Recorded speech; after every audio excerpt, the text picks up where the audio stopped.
Canada में भारतीय संस्कृति और भारतीय मूल्यों को जीवंत रखने में ओंटारियो स्थित सनातन मंदिर कल्चरल सेंटर की भूमिका से हम सब परिचित हैं। आप अपने इन प्रयासों में कितना सफल हुए हैं, आपने किस तरह अपनी एक सकारात्मक छाप छोड़ी है, अपनी कनाडा यात्राओं में मैंने ये अनुभव किया है। 2015 के अनुभव कनाडा में भारतीय मूल के लोगों के उस स्नेह और प्यार का वो यादगार संस्मरण कभी भी हम भूल नहीं सकते हैं। मैं सनातन मंदिर कल्चरल सेंटर को इस अभिनव प्रयास से जुड़े आप सभी लोगों को बहुत बहुत बधाई देता हूं।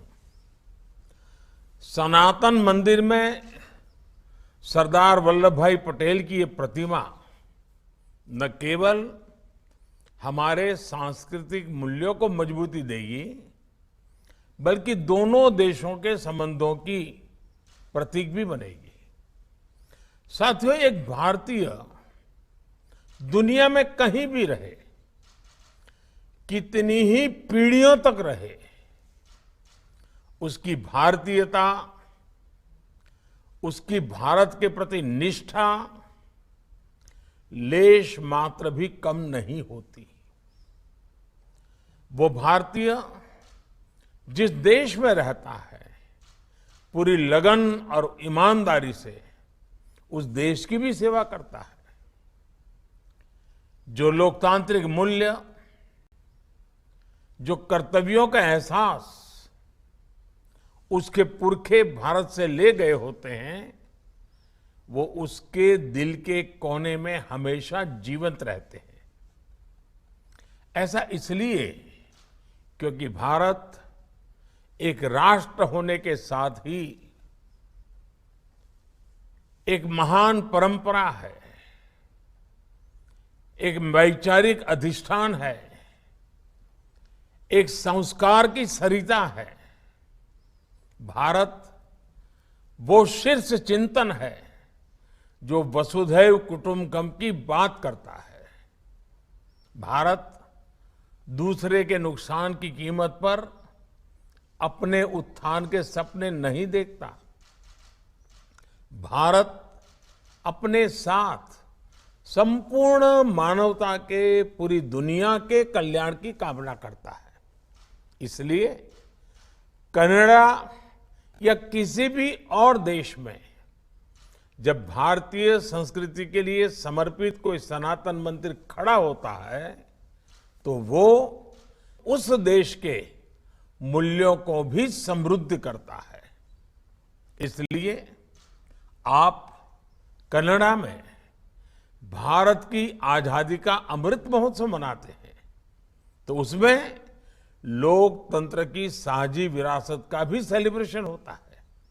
और इसलिए मैं मानता हूं, भारत की आजादी के अमृत महोत्सव का ये सेलिब्रेशन कनाडा के लोगों को भी भारत को और नजदीक से देखने, समझने का अवसर देगा।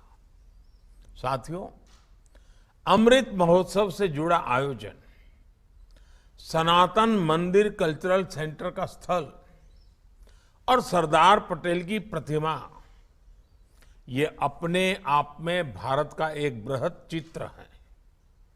आजादी की लड़ाई में हमारे स्वतंत्रता सेनानियों ने क्या सपने देखे थे, कैसे आजाद देश के लिए संघर्ष किया था।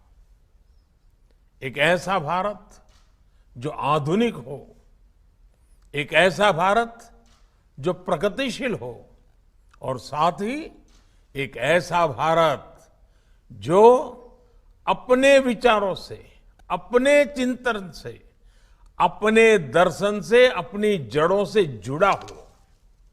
इसलिए आजादी के बाद नए मुकाम पर खड़े भारत को उसकी हजारों सालों की विरासत याद दिलाने के लिए सरदार साहब ने सोमनाथ मंदिर की पुनर्स्थापना की। गुजरात उस सांस्कृतिक महायज्ञ का साक्षी बना था। आज आजादी के अमृत महोत्सव में हम वैसा ही नया भारत बनाने का संकल्प ले रहे हैं।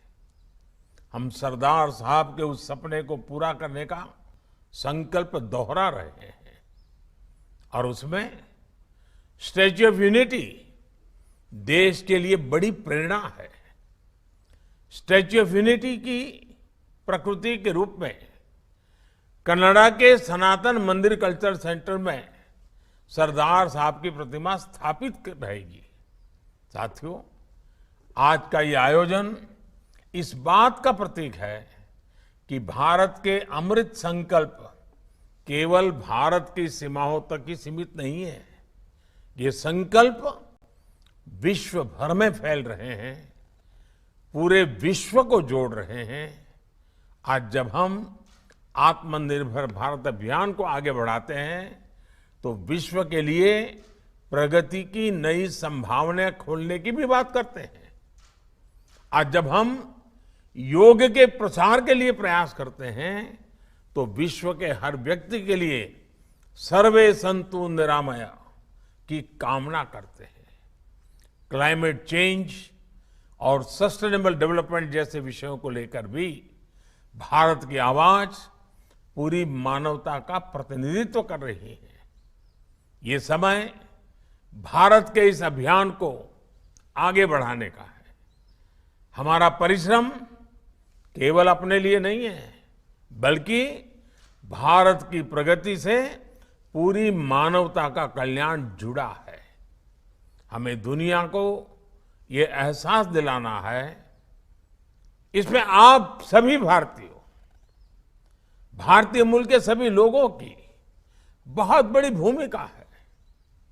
अमृत महोत्सव के आयोजन भारत के प्रयासों को, भारत के विचारों को भी दुनिया तक पहुंचाने का माध्यम बने, ये हमारी प्राथमिकता होनी चाहिए। मुझे विश्वास है कि अपने इस आदर्शों पर चलते हुए हम एक नया भारत भी बनाएंगे और बेहतर दुनिया का सपना भी साकार करेंगे। इसी भाव के साथ आप सभी को बहुत बहुत धन्यवाद।